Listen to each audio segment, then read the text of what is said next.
రాష్ట్రంలో గర్భాశయ క్యాన్సర్ రహిత సమాజమే లక్ష్యంగా ముఖ్యమంత్రి చంద్రబాబు నాయుడు హెచ్పీవీ వ్యాక్సినేషన్ కార్యక్రమాన్ని ప్రారంభించారు. చీపురపల్లిలో బాలికలకు టీకాలు వేయించి తల్లిదండ్రులు బాధ్యతగా పిల్లలకు ఈ రక్షణ కల్పించాలని పిలుపునిచ్చారు. ప్రతి ఏటా బడ్జెట్లో 19,000 కోట్ల ప్రజారోగ్యం కోసం వెచ్చిస్తున్నామని సీఎం స్పష్టం చేశారు. మన రాష్ట్రంలో సర్వైకల్ క్యాన్సర్ రాష్ట్రంలో ప్రధాన సమస్యగా మారింది. 1,00,000 మందిని టెస్ట్ చేస్తే 15 మంది నుంచి 20 మంది వరకు సర్వైవల్ క్యాన్సర్ వస్తా ఉంది.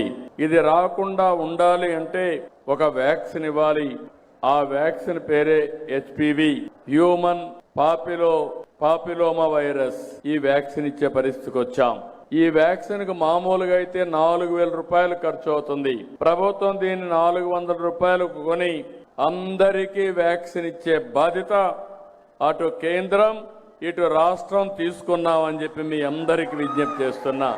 నేను ఇక్కడుండే రాష్ట్రంలో ఉండే అందరికి విజ్ఞప్తి చేస్తున్నా. 14-15 సంవత్సరాలుండే ఆడపిల్లలందరూ 100% మీరు వ్యాక్సిన్ వేసుకోవాలి. తల్లిదండ్రులకు విజ్ఞప్తి చేస్తున్నా. ఒక బాధ్యత కలిగిన తల్లిగా, బాధ్యత కలిగిన తండ్రిగా నీ పిల్లవాళ్ళకి జీవితంలో ఎప్పుడు కూడా సర్వైకల్ క్యాన్సర్ రాకూడదంటే హెచ్పివి వ్యాక్సిన్ ఇప్పించే బాధ్యత మీరు తీసుకోవాల్సిందిగా మిమ్మల్ని అందరినీ కోరుతున్నాం. ఒకప్పుడు మనం పోలియో చుక్కలు వేసాం.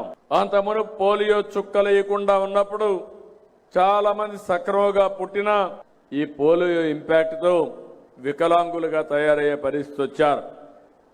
ఈరోజు ఈ పోలియో చుక్కల వల్ల చాలా వరకు ఆ ఇమ్యునైజేషన్తో కంట్రోల్ అయ్యే పరిస్థితి కూడా వచ్చిందని చెప్పి నేను మీకు తెలియజేస్తున్నా. రేపు రాబోయే రోజుల్లో తొందరలోనే మీ అందరికి ఒక ఏఐ డాక్టర్ కూడా వస్తాడు మీ సెల్ ఫోన్కి.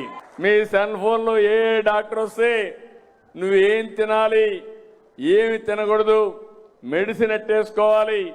ఇంకో పక్కన డిజిటల్ హెల్త్ రికార్డ్స్ పెట్టాను. మీ ఊరికి 104 సర్వీసులు వస్తాయి. 108 సర్వీస్ కూడా ఉంది.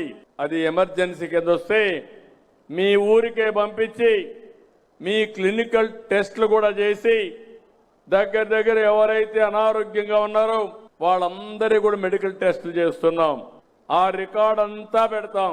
ఇంకా రాబోయే రోజులు మీరు ఎత్తుక్కోవక్కర్లేదు. మీరు ఏ డాక్టర్ దగ్గర పోవాలన్నా మీ వెంట మీ సెల్ ఫోన్లోనే మీ రికార్డు ఉంటుంది. ఆ డాక్టర్కి మీ నెంబర్ ఇస్తే, మీ ఆధార్ ఇస్తే రికార్డ్ అంతా ఆయన చూసుకుని మళ్ళీ తప్పు చేయకుండా కరెక్ట్ గా ప్రిస్క్రిప్షన్ ఇచ్చే బాధ్యత ఈ ప్రభుత్వం తీసుకుంటామని చెప్పి కూడా నేను మీకు తెలియజేస్తున్నా. మేము ఒక మాట చెప్పాం, ఈ రాష్ట్రాన్ని పునర్నిర్మాణం చేయాలి. మళ్ళా మీ జీవితాల్లో వెలుగు రావాలి.